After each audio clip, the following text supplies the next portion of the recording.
idea. So, I'll let you introduce him. So, Michelle Peters, would you like to join us? Thank you very much. Good morning, everyone. Great. That's a great start. Thank you. It's my pleasure to be here. Now, before we get started, a quick question. Who here, by show of hands, has heard me speak before online or put them right up so we can see? Wow. Gosh, I genuinely was not expecting that many people. Okay, who here has not heard me speak before? Okay, right. Well, for those who have not heard me speak before, let me let you know what you're in for. What you're in for is a session where we're actually going to do some work. I know it's a fun day. This is the work part, but the idea is when you do a bit of work with me today in this next hour, you're going to leave with some clarity about where your opportunities are in your business, in your individual practice, to increase your personal income, increase your fee income, but also your personal share, your profit, without working more hours. Who likes the sound of that? Yeah. Good. Thankfully, that means Emma's invited me to do the right talk. So this is a good start. All right, okay. So, how to use the 7 profit zones formula to generate more fee income and profits without working more hours. It's pretty much, Ron Seal does what it says on the tin. Let me just briefly introduce myself so that it has a bit of context. Why am I here? Why have the Spencer West team invited me? Well, I'm the creator of the Profitable Practice Program for lawyers who want to get more clients, increase profits without working more hours, hence the topic of today's talk. And I work with small firms. I work with consultants, I work with sole practitioners, and sometimes I work with firms 2 or 3 partners, that sort of size. But really small practices. So what I'm going to be able to teach you today is going to be about what's already working for other consultant lawyers and small practices when it comes to increasing fee income and profits without working more hours. I'm the author of this book, The Client Magnet Formula. Oh, let's move out the way of it. Client Magnet Formula for Lawyers, which somehow was not only a #1 best-selling book on Amazon when released in 2 categories, but somehow was #1 in 5 countries. And I have no idea how I was #1 in Italy, for example, because I definitely didn't translate the book into Italian. But there we go, I'll take it. I took the screenshots and I banked them for the future.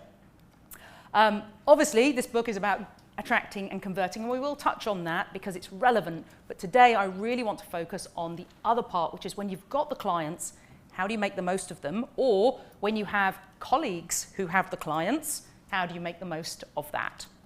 I'm a former practicing solicitor, as Mark mentioned. I was at big Magic Circle firm for 9 very, very long years. It felt long, given the number of hours worked. I'm sure many of you have been around the block enough to know exactly what that's like. And I was an intellectual property specialist, so I did a mixture of contentious and non-contentious work. And I loved being a lawyer, didn't really love the city lifestyle. Got to a stage where I wanted to take a sabbatical. I'd never taken a break, between school and uni and law school and starting my training contract. So I asked for a sabbatical with 9 months' notice. So I wanted to go skiing for a season. Anyone keen skiers? Any skiers in the room? Okay, good. A few of you maybe have the bug like I do. So I wanted to take that break. And what happened, this is my accidental fall from being, a full-time lawyer, was that when it came to it, they said, actually, no, you can't have the sabbatical. But how about you quit and reapply for your job when you come back? Yeah, exactly. So I thought, how about I quit and don't go back? So that's what happened. So I quit my job, slightly unexpectedly, quit my job at the city firm. And went and had my skiing, took 4 months in the end, and it was lovely.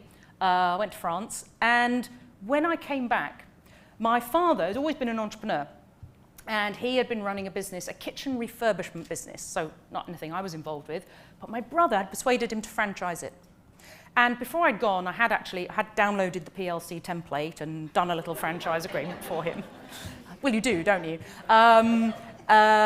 After all, they weren't giving me my sabbatical. But I gave that to my dad, and when I came back, he said, oh, we've got 3 franchisees. I said, oh, crikey, okay. What about confidentiality agreements? What about terms and conditions when they're trading? And he went, oh, no, we haven't done any of that. So I said, tell you what, I'll come and work for you for a month, and sort out your legal. I'll be like your in-house legal person for a month because I don't know what I want to do next, so that'll give me something to do. 5 years later, I was still there. I had become the director of franchising. I had learned in those 5 years so much about business. And what I learned, apart from learning about marketing and about sales, I mean, you can imagine a kitchen refurbishment business. Our franchisees had to go out and sell these kitchen refurbishments. They didn't do the work themselves, but they needed to sell them.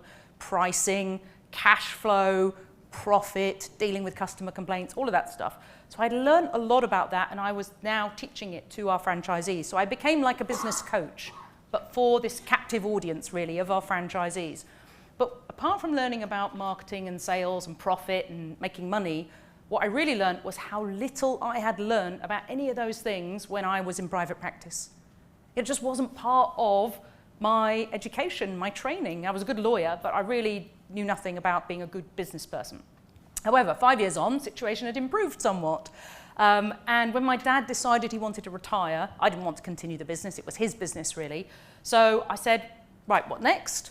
And what next for me seemed to be to take all those skills I'd learned outside of the law and bring them back to people who were still in the law so that others didn't have to leave being a lawyer to learn good business skills. They could learn it from me. So I did, I spent £20,000 on a training course so I could get the certificates, to take my practical experience into a sort of more formal qualifications. And I set up doing what I do now, the business instructor. And I called it the business instructor because I think of what I do as a bit like if you want to get fit or you want to improve your health, you might hire a personal trainer or fitness instructor. And what do? They give you a plan for what you need based on where you are right now and what you want to achieve, right? It's not a one-size-fits-all plan, is it? It's where you're starting from and what's your goal. They give you a plan. Then they show you the most effective moves, strategies, what's the best bicep curl if you want weight to bulk up your arms, or what's the best one if you don't want to bulk your arms, you just want strength. They give you the right strategies. And then they work out with you regularly, also known sometimes as kicking butt occasionally, to make sure you actually do the stuff that you've committed to do. And that's very much what I do now for lawyer clients. And some of you in the room, I know we've worked together already, so you've had some experience of that. In the 12 years, no, 13 actually, next month it'll be 13 years I've been doing this, I've helped hundreds of lawyers to increase their profits. Many of them have doubled fee income, doubled profits within a 12-month period. That's what we aim for. And that's been successful even in difficult economic times. So I know right now we're in one of those more difficult economic times. Some clients are pulling back from spending money. The strategies I'm going to show you today are how you can make the most of what you already have in your business, in your personal practice and within the Spencer West firm, the network that you have of other partners. So, specifically, here's what we're going to do. We're going to talk about the challenges and why it might be more difficult than it perhaps seems to increase profits and make more personal income from what you're doing. So we're going to look at the critical factors that get in the way, because if you are forewarned, then you're forearmed. You can do something about them. Then we're going to look at the solution to these challenges, which is to work on the 3 essential elements of a profitable practice so that you can have the clients you want, the fee income you want, and ultimately the personal income that you want. Then we're going to talk about this thing called the 7 profit zones formula, which is how you can increase fee income and profits without working more hours. So just how you can get more for you. So we'll wrap up then with a little action plan about your next steps, because I want you to leave with clarity about what you're going to do. I don't want you to listen. This isn't going to be a listening session. Only this first bit is listening. Then it's going to be doing, and then it's going to be, I hope, taking away and implementing. So why do we want to focus on profit? I'll talk a lot about profit in this session, and it's just because that's the part you get, right? You've got costs to pay if you've got, you've got a share that you're contributing back to the network. You may have teams, so you may be paying those. You've got expenses, but after that, what's left is for you, and that's the part we want to focus on. Fee income is good, obviously. Profit is better. Have you heard that expression? Turnover is vanity, profit is sanity. And then they also say cash flow is king. Making sure we've got enough cash in a business is key. We don't really need to focus on that too much today. I want to focus on the profit part. So let's talk about the challenges. Now, workbooks.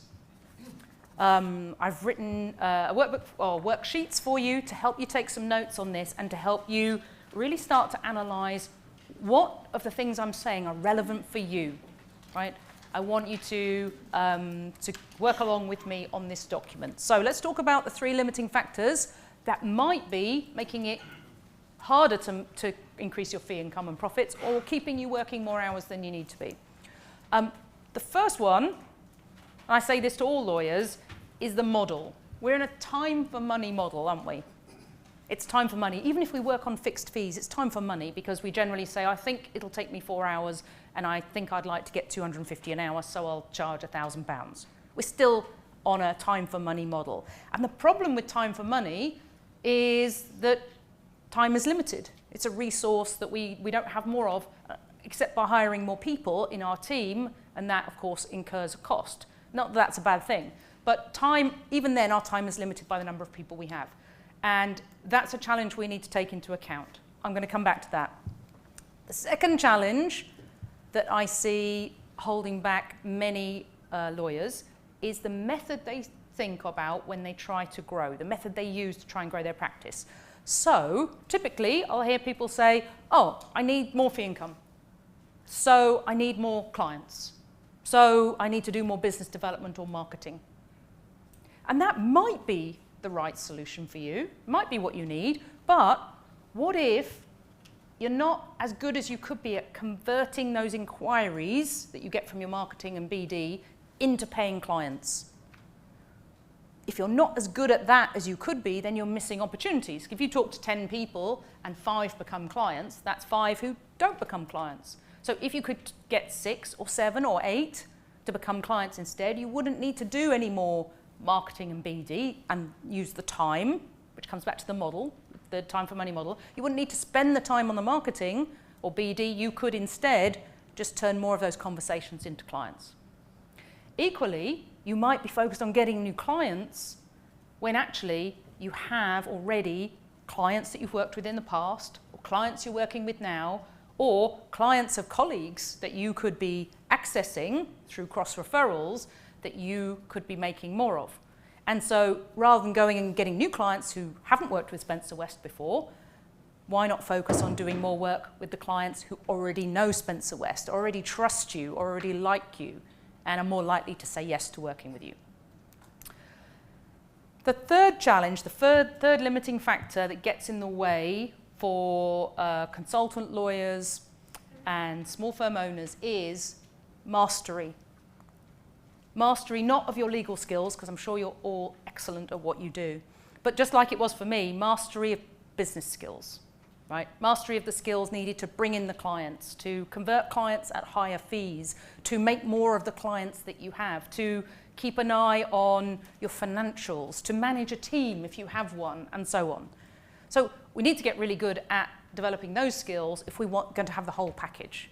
Of course, the great thing about Spencer West is how much support you get with developing those skills and resource that you've got in Emma and her team to help you develop skills.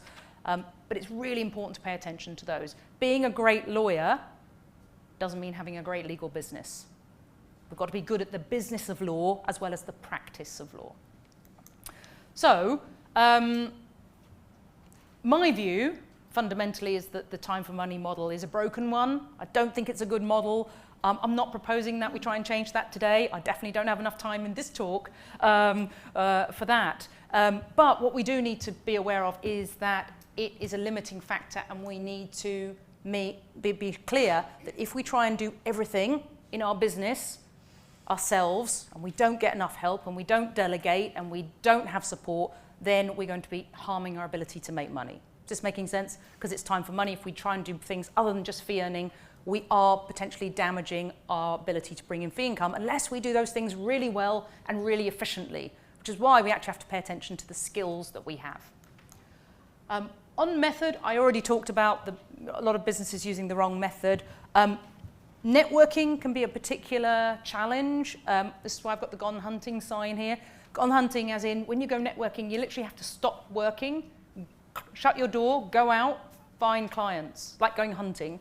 It can be a very inefficient way of generating new work unless you're going to events that you know have the right clients and you have the right skills to actually get clients from it.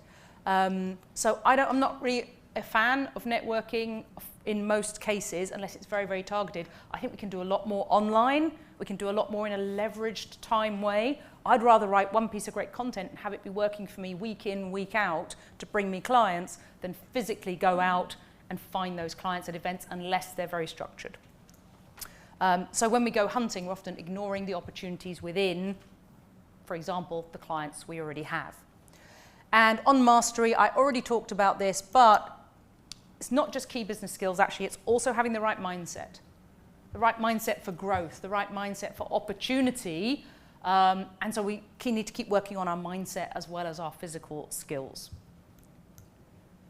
Now, what I'd like you to do is have a quick conversation, please, in 2s or 3s, depending on the makeup of your table, and just to discuss with your neighbours, which of these 3 growth limiting factors do you think is limiting you the most? And just as a reminder, we've got the model, we've got the method, we've got the mastery of skills. Just have a quick conversation and share which one do you think you need to pay particular attention to, because in the rest of today's session, I'm going to invite you to hone in on that one to solve it. Off you go, quick conversation.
Okay, thank you everyone. What's amazing, what's really, really amazing is hearing the level of conversation is very, standing up here, it's amazing. Just to hear the level of chat and conversation and enthusiasm. But if I could ask you just to bring your conversations to a close, I would really appreciate that so that we can move on, because I'd love to let you talk more, but I do want to keep going. Thank you, everyone. Thank you. Thank you so much. Okay, so bear in mind what just came up from that conversation, right? Which of these is the most limiting factor for you? Because as we go through, I want you to be focusing on how can you start to address that issue. So first thing I want to tell you is whichever of these limiting factors you have, and maybe it's a combination, maybe it's even all 3, I want to tell you that it's not your fault. It's not your fault for a couple of reasons. Firstly, it might be because some days you feel like this, right? Drowning in either actual paper or these days, virtual paper. You know, lists of things to do and stuff that you've got to get done. Whoever feels like that? Give me a wave. Yeah. Okay, so it can be really hard to sort of take stock and look at what are the challenges and how do we fix them, because we're just so busy down in the weeds getting on with the stuff.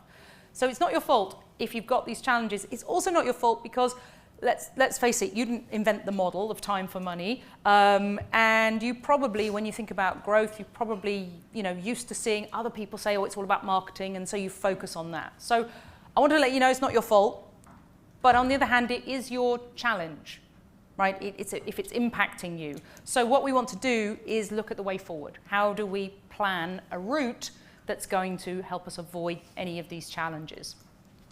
And I want to talk about the solution for making more profit, more fee income, but particularly more profit. And this comes in the form of the 3 essential elements of a profitable practice. Now, you have this on page 2 of your handout, and I've done a probably not very expert version of it here. But at the center of this Venn diagram, I don't know if you remember your Venn diagrams from school times, at the center I've written the words PP, and that stands for profitable practice. What I want for you is for each of you to have a more profitable practice individually. And to have this work, we need to put in place 3 essential elements, and they all have to be working in harmony. Let's talk about what they are. The first one, and I hope you'll be able to see this at the back, but I'll call out what I'm writing in case you can't read it, especially my writing as well.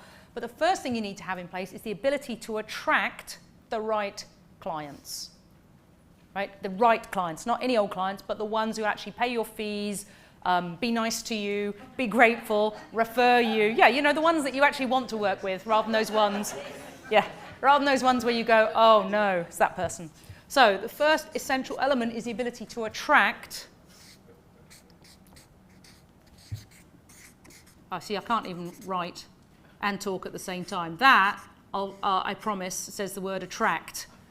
Badly written. Attract. So you need to be able to attract the right inquiries, not any old inquiries. So that is a marketing business development issue. But then attracting them is not enough, is it? We've got to be able to convert them at the right fees. Converting them in itself isn't enough, is it? If we're not quoting a high enough fee, if we're not getting them to agree a high enough fee, then at the end of the day, we do the work and we spent way too much time for what we get paid. And in a time for money model, we are limiting our ability to take more profit, more income from the business. So we need to attract, we need to convert. And then, if you really want to grow your fee income and your profits, the magic bit, if you like, is we need to maximize the opportunities you already have from the clients you have. So maximize the 2 most important assets you have in your business. 2 most important assets are, firstly, the clients that you have or have had in the past or have access to through your network of colleagues. So Spencer West clients, past and present, and your time, because we're in a time for money model, so we want to look at how can we get the most out of the time we spend. If we don't want to spend more time to get more, then we need to get more from the time we spend. Does that make sense? Squeeze more out of it.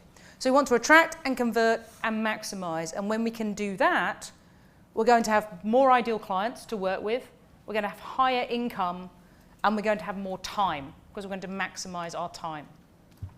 So these are really important 3 elements, and because you won't see my writing in the green if I write these central bits in here, these are the results you can expect when you attract and convert and maximize. More ideal clients, higher profits, and time back. Now, it's really important to have all 3 in place, because if you don't have all 3 of these, it's like trying to go on a journey in your car. Steering wheel's fine, accelerator's fine, the parking brake is jammed on. It's going to be slow. It's going to be painful. And probably by the time you get there, something's going to burn out. Right? If any of one of these is not working, it's just twice as hard, 3 times as hard, maybe 10 times as hard to get where you want to go. So we want to make sure all 3 are working. In order for you to know which one you need to pay most attention to, I'm going to invite you right now to do a bit of a self-assessment. So, looking at your attract and convert and maximize, I want you to use a tool that I give to all my clients in profitable practice called the traffic light accelerator tool. It's a very simple premise. Like a traffic light, something that is a red light is a stop, right? It's not working, it's not helping you move forward. An area that is a green light is fine. It's flowing forwards and it's working. And something that is an amber light is on go slow. So you've got red, it's not working, green, it's working perfectly well, and amber, it's not really working all that well, right? It's on go slow. What I would like you to do, and you're probably not going to have colour pens, most adults don't carry colour pencils, although I've heard it's quite popular for relaxation. Adult colouring was the thing a while ago, wasn't it? Anyway, I'm assuming you don't have colour pens, and that's fine, because what you can do is you can write the word red, amber, or green on your individual charts. And here's what we're going to do. For attract, I would like you to think about how well are you doing right now at attracting your ideal clients in the right quantity and the right quality, right? How well are you doing? Do you rate this as a green? Is this perfectly fine? Don't need to do anything. Is it red? This is an area that's really holding you back at the moment from what you want. And bear in mind, this is for your personal goals. I'm not telling you what your goals should be. You know what you want. Is it red or is it amber? It's like on go slow. What I'd like you to do, since you won't have a colour pen, just write the word. But if you were doing it in colour, you know, you could do a little traffic light like this. If not, you can just write the word red, amber, or green. I'd love to do a bit of a poll. I'd love to know, and this is just useful to get a feeling for where we should concentrate most. For attract, who is either red or amber? Great, and who's green? Fantastic. So if you're green, this is not the area you need to focus on. It's probably something else. And for everyone else, red and amber, this is an area to pay attention to. And if it's red, it's even more important to pay attention than if it's an amber, right? It's a priority. What you're going to have in a minute is a heat map showing you where to put your focus. Let's do the same for convert. So for convert, I like to think about not just the percentage of inquiries that you can convert, but are you converting at the right fees and without spending ages? Because we're in a time for money model and we don't get paid for the conversion part, do we? When we're doing some kind of initial consultation or writing a proposal or a follow-up, we're not getting paid for that. So we want to have a high percentage of people saying yes, maybe 7 or 8 out of 10 ideally. We want not to spend too much time talking, you know, and having meetings and sending follow-ups, and we want the fee they agree to be high enough. That would be green. If you feel like you're a long way away from that, maybe you're going to rate yourself a red here. And if you feel like some of that's working, but some of it needs a bit more work, then probably an amber. So again, let's do an assessment. Write on your own sheet, what colour are you for that? And I don't have an orange. But let's assume that this is orange.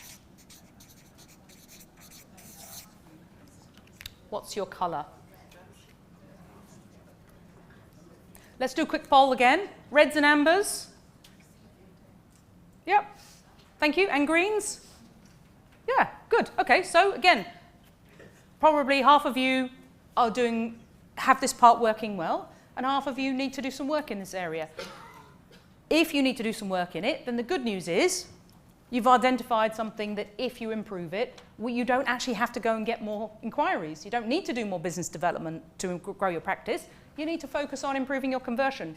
If you get 10 inquiries a week or a month, doesn't matter. You might be on massive instructions. You might be on small matters.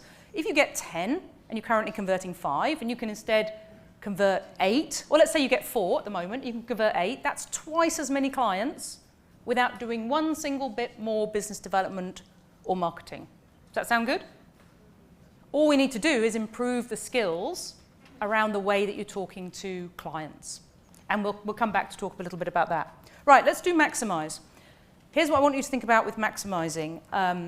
Do you feel that you are making the most of the opportunities you have with clients you already have a connection with, either your own direct clients or clients within the firm? And do you feel that you are making the most of your time? Do you feel like you're using it effectively? Bearing in mind we're in a time for money model. Does this feel like a red or an amber or a green? If it's green, you're actually saying, I don't really need to do anything in this area, that's fine. Red or amber, there's some work to be done. So make a note on your page here, red, amber or green. And then again, let's just do the poll. How many people for this one are green? Let's start with green this time. A few, okay, and reds and ambers? Everyone else. Okay, so again, opportunities. And what you might want to do on this one is you might want to actually rate these two separately. You might say, actually, I feel like I'm, a red on the clients, but maybe I'm a green on time, or the other way around, or both. But think about them individually, because actually, there's two different things to think about there, isn't there? Okay, so looking at your page, let me just put these back in here. There's like a balancing act there. Looking at your page, you've got a bit of a heat map. Reds, ambers, greens. My recommendation is that you start thinking about the red areas first.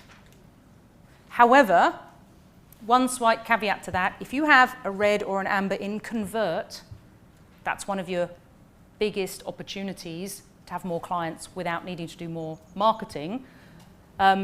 So pay particular attention to that, and what I want to encourage you to do is particularly pay attention to your maximize today, because this is what's already here in front of you. Right? If we think about maximizing assets you already have, clients you already have, time you already have, you don't have to go and find anything new. So on the slide here, I'm just going to put how we benchmark our clients in terms of green, what green looks like. And so if you're green, you might just want to have a look at that and say, am I there? And if not, maybe there's a little bit more I can do on my green. So that's just like a little benchmarking exercise if you find that helpful. Okay, so wherever you've got reds and ambers is like having the brakes on this journey. So we need to fix those. And what I'd like you to do is just have a quick conversation in, again, 2s or 3s. How do you think these brakes, the reds and ambers, are impacting you? And what would be different if it was green in all areas? What results do you think you would see if you could get a green for attract, a green for convert, and a green for maximize? I'm just going to give you 2 minutes for this one. So try and take, if you're in pairs, try and take just a minute each. And if you're in 3s, a little bit less than a minute each, you can do the maths. Okay, off you go. Thank you. Yeah, sure.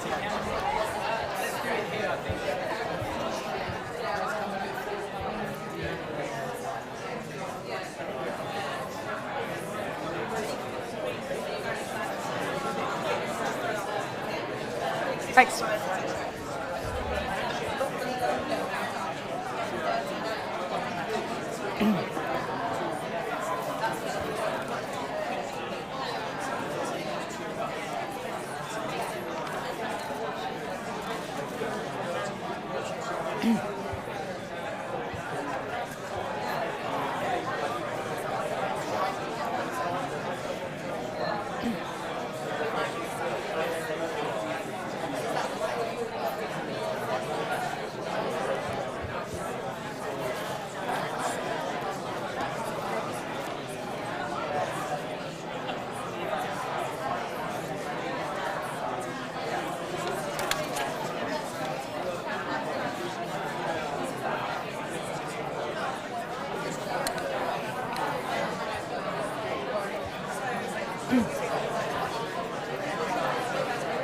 Okay, 1 more minute, 1 more minute.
Okay, thank you very much. Thank you, thank you, thank you, thank you.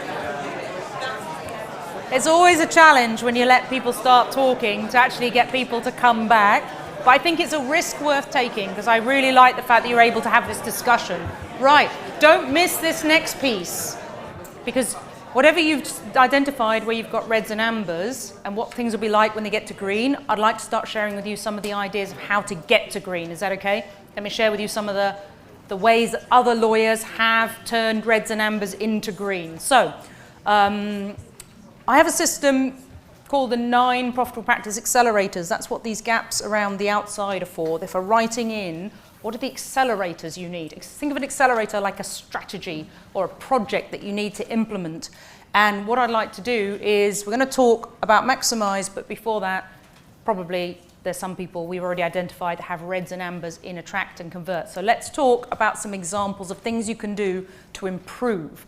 So, one attraction accelerator that I find works well for a lot of my clients is called magnetize your clients. In other words, bring them to you away from competitors in a way that they realize why they need your help and why they should instruct you. And here, just to give you an example, so Andrew, sole practitioner lawyer, specialist wine lawyer. I think that's a great specialism. He fundamentally is a commercial contracts lawyer, but just in the wine industry. And he saw a 30% increase in his commercial contract inquiries using what we call PISA articles. PISA as in Leaning Tower of, which specifically educate your clients about a problem or a challenge they have, that's the P. The impact, that's the I, the impact of that challenge on them if they don't fix it. The solution, that's the S, the solution they need in terms of a document that you can provide or a process you can take them through, a court process. And A, the action that they should take. A really simple formula for writing articles that rather than being an article about some legal topic that mostly only other lawyers want to read is actually an article that's helpful for a client. What's the problem they've got? What's the impact? What's the solution? What's the action? So if you're thinking about marketing, you're thinking about writing content, PISA is a great formula to think about. 30% increase just from changing the way he was writing his articles, not writing any more than he was writing before. And you'll see from his quote here, he actually says not only did he get 30% more inquiries, but 36% more of them became clients. What does that tell us? It tells us the inquiries that came in were better qualified, more ready to work with him. And another example, Stephen had 300 client magnet downloads, so that's what I talk about in the book, Client Magnet. 300 downloads of his guide, all of whom these people gave him name and email so he could follow up. And £50,000 in new instructions for offshore corporate work. He's based in the Isle of Man, and that's the work he wanted to attract. So he wrote a guide that attracted his ideal clients. It was magnetic to them because it had the right content about why they needed help and why they should choose him. And there's his quote. Here's a consultant solicitor. So if you're thinking about getting more inquiries, think about being magnetic. This PISA formula will help you as a first step. A client magnet is a more advanced strategy. Let's talk about convert and some tips there on some ways you can think about improving your conversion. So we have an accelerator that we call prescribe value. Because one of the challenges with getting clients to pay your fees, to agree to work with you at the fees you want, is for them to see enough value in, often we think that means value in us to do it, but really it's value in the outcome of what we'll produce for them, value in the outcome. So we need to be able to prescribe value, meaning we need to be able to show them that if they take your prescription, right, of what they should do, it's going to be valuable for them. And some examples of that, so Rachel, one of my clients, a trademark attorney, and she increased her conversion rate from 15%, so it was pretty low, she was going to a lot of meetings, and only 1 and 2 out of 10 were becoming clients, to over 90% by using what we call the 5 Ps formula, a particular formula to go through to help clients see value. And if we have time at the end, I'll loop back in and tell you more about that. But that was during initial consultations, and for a while her conversion rate was actually nearly 100% as a result of using this.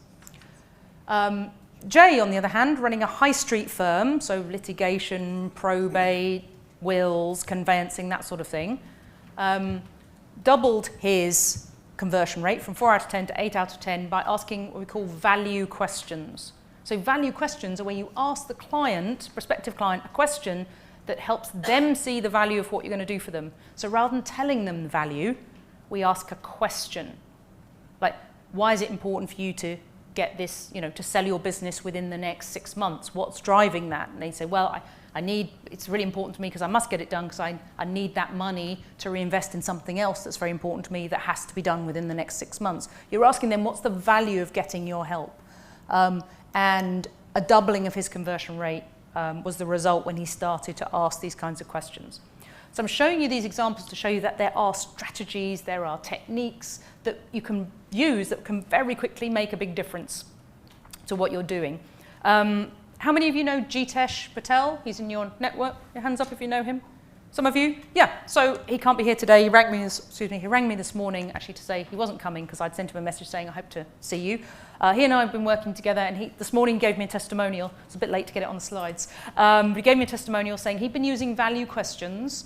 He's been working with me for a 90-day period, using value questions to increase not only the number of people that converted, but the value of them. And in other words, they're paying him higher fees. So that, combined with some strategies he was using around networking, he saw in a 90-day period a £40,000 increase in new client business. And he's given me the testimonial to share with you. And he says he's sorry he can't be here today, but he was happy for me to pass that on. So again, it's just about what you want to be doing is identifying where do you need to make a change, right? What's your weak point? When we did the puzzles earlier, and there's an empty puzzle here on this table. I was a part of this table, number 5. There's a missing piece in the middle. And with that missing piece in the middle, you can't tell really what the puzzle picture is. And it's a bit like it here. If we've got a missing puzzle piece, if we've got a red somewhere, it's holding us back from getting the overall results, or it's making it just harder than it needs to be.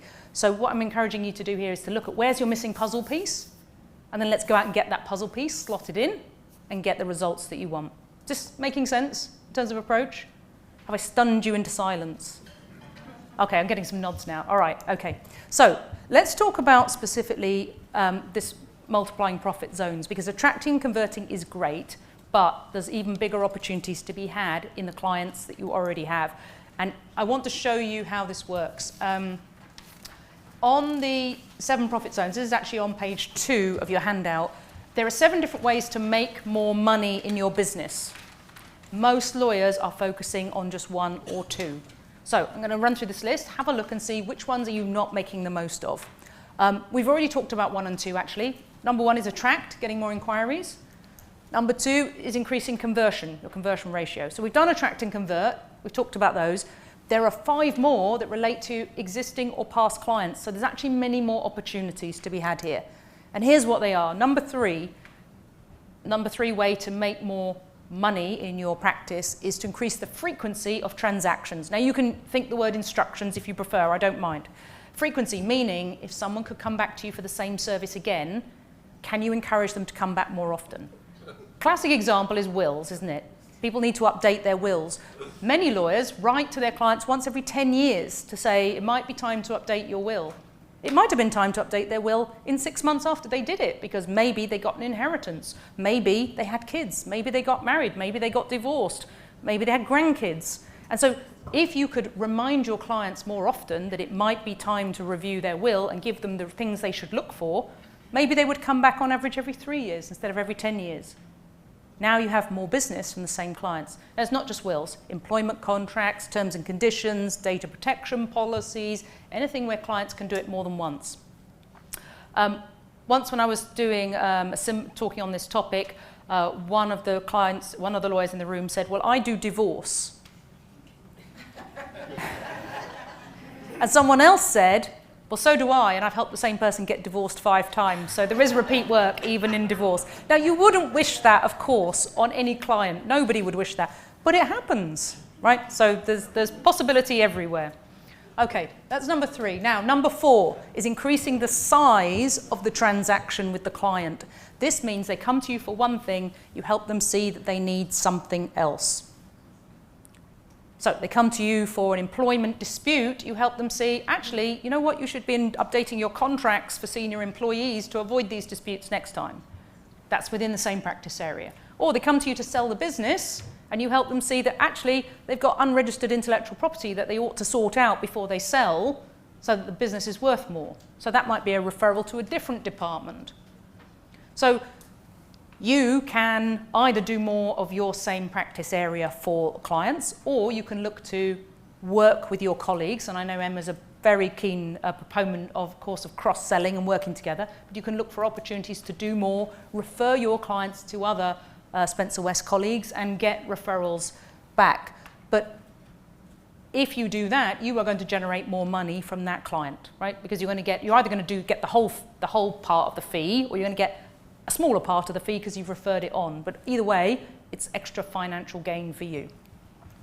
Right, number 5, boosting profit margins. This is about doing one of two things, lowering your costs or raising your fees. I'm in favour of raising fees. It's actually easier. Most clients who work with us, within the first 90 days, they increase their fees by 10, 20, 30%, their hourly rates. Jitesh was an example he shared in that testimonial. If you get good at conversion, then you get better at showing clients the value, they will accept higher fees. So if you want to get paid more without doing more work, charge more. I know it's simple. It's simple, but it's doable. It really is. So have a think about that, especially if you have a tendency to undercharge, to drop your fees, or to find that your fixed fees run way over, and you've spent twice as much time as you should have done. Right, number 6, getting more referrals. This is more referrals from the existing clients or past clients. So when did you last ask for a referral? How often do you ask? Do you do it proactively? Do you just kind of wait and hope that they'll give you a referral and then you say thank you?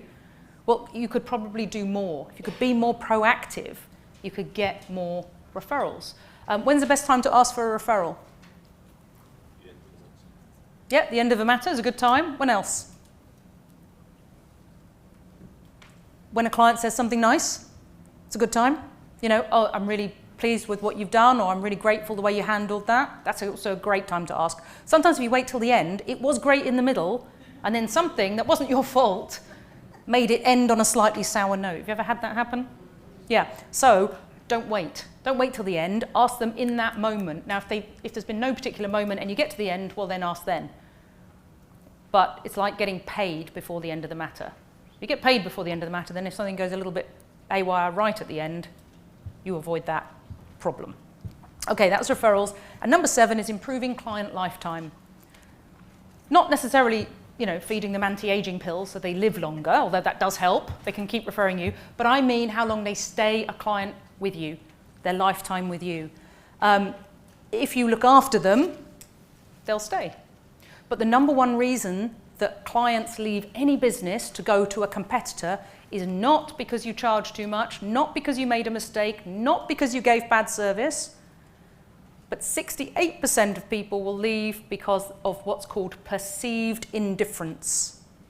Perceived indifference, which means they just think you don't care about them anymore. What's one thing you could do today to make sure that your best clients don't think that you don't care about them? Shout out? Make contact, exactly. Be in touch. Show you care. Ring them up with a useful article, piece of content, check in with them, anything like that. As lawyers, we often think that's annoying and clients won't want it. But why do we think that? Right? Why wouldn't clients want to be checked in on and given something useful? Most clients will actually appreciate it and think this is the sort of service that they expect to get from their lawyers. Okay, these are 7 profit zones. Now, here's the interesting bit. If you increase each of those 7 numbers by 10%, so 10% more inquiries, 10% better referral, 10% more frequency, 10% higher value, 10% better profit, and so on, you will see an 80% increase in profitability, which means 80% more money in your pocket. So instead of trying to triple your inquiries and double your conversion rate and triple your fees, which I think most people cannot do, 10% on each will get 80% more because of the compounding mathematical effect. It's much, much easier to do 10% on each number. And you don't even have to do 10 on each. You could do 5 on some, 15 on another, depending on your practice area. So if you're not in a repeat practice area, we'll do more cross-referrals. You can do different amounts. It also means if you go a little bit more than 10% on each, we can get to a 100% or doubling of profits, and we can do it with only 50% more clients. So if we have twice as much money, only half as much again in terms of clients, and we get smarter in how we use our time, it genuinely becomes possible to double what you take from your business without working more hours. Now I'm going to show you a spreadsheet. If you hate numbers, you might want to look away now, but I'll encourage you to look anyway, just to show you that this is really true. This is a simple calculator, and I'm happy to share it. Emma, I'm happy to share this for everyone to put in their own numbers. You put in your own numbers of each of the 7 profit zones. So, don't press that one. And then you put in your increases here of what you want, and you see what happens to your turnover figure and your profit figure. Now, this is obviously a small one-person practice, 112,000. With 10% or a bit more, the conversion's actually gone up by more than 10%. The mathematicians amongst you will spot that's actually a 40% increase when you go from 25 to 35. But 10% on all the others. Profit turnover here has gone up by 86%. I don't know if you can see me still behind there. And if you can't see these, I will share these slides. And profit has doubled just by putting small increases on each. This is why I really want to encourage you to think beyond just getting new clients. Do more with the clients you have. Because remember, 5 of the profit zones relate to existing clients or past. Now, if you're bigger than this, and say you're at 500,000 or so, and you do the same, you'll see the same results. 80% increase in the fee income to 861,000, doubling of the profits from just under 190 to 380. Who's excited by these figures? Anyone? Give me a hands up if this is interesting for you.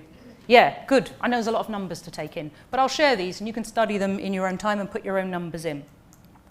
So, this works in all different kinds of practice areas. I'm going to run through a few examples just to show you that this is not, just corporate or something like that. So, Sarah, conveyancing and private client firm, went from 18,000 a month of free income she was generating to 35 a month using this approach. All of the additional income was profit. She didn't have any extra costs. She didn't need more team. She didn't have to move office. She's a sole practitioner. And she was doing this during COVID, when everyone was, saying, oh, the business world is ending and we can't make any money. So it works in conveyancing and private client. Sashi, she's a consultant, lawyer, working with immigration clients. Within 3 months, she doubled her fee income using this approach, and she was also leveraging a paralegal, her team, getting her team working more efficiently, but increasing the value of every existing immigration client. Right? So it works in immigration. It works in corporate. Here's Rena. She's, again, a sole practitioner, so sort of analogous to many of you in that sense. She has a small team. And year 1, 40% more income, 228% more profit, which tells you the profit was not very good to start with, but, good increase. And by year 2, 471% increase in profits. So, this is to show you that this is possible, but you need to be paying attention to the existing clients more. So let's wrap up with some action steps. I believe I have 5 minutes to go. Great. So some action steps. Final page of your workbook will help you record some action steps here. First thing to think about is which accelerators, which projects do you think you need to focus on? I mentioned some. I mentioned magnetizing clients. I mentioned prescribing value. And that one we just talked about, making the more of the existing clients. This one I call mine the client gold. Mine the client gold, because they're the gold mine in your business. The clients that you have and the clients of Spencer West as a whole. This is your gold mine. This is your opportunity. So you need to be thinking, which things do you want to focus on? And the heat map that you've got will show you where you should start. Because it could be overwhelming, right? Oh, there's 9 different things. What shall I do? Just pick the one that is the reddest for you. What's the missing piece of the puzzle for you that if you slot that in, everything else is going to start to work more effectively. And here's an example of what a full accelerator plan might look like, with all the different strategies mentioned around the outside and color coding. Even on this one, even where convert was originally green, the client thought actually prescribing value was amber and fixing leaks was amber. So there was still some work to be done. Even if it's green, it can be greener, is what I'm saying. So let's talk about more help.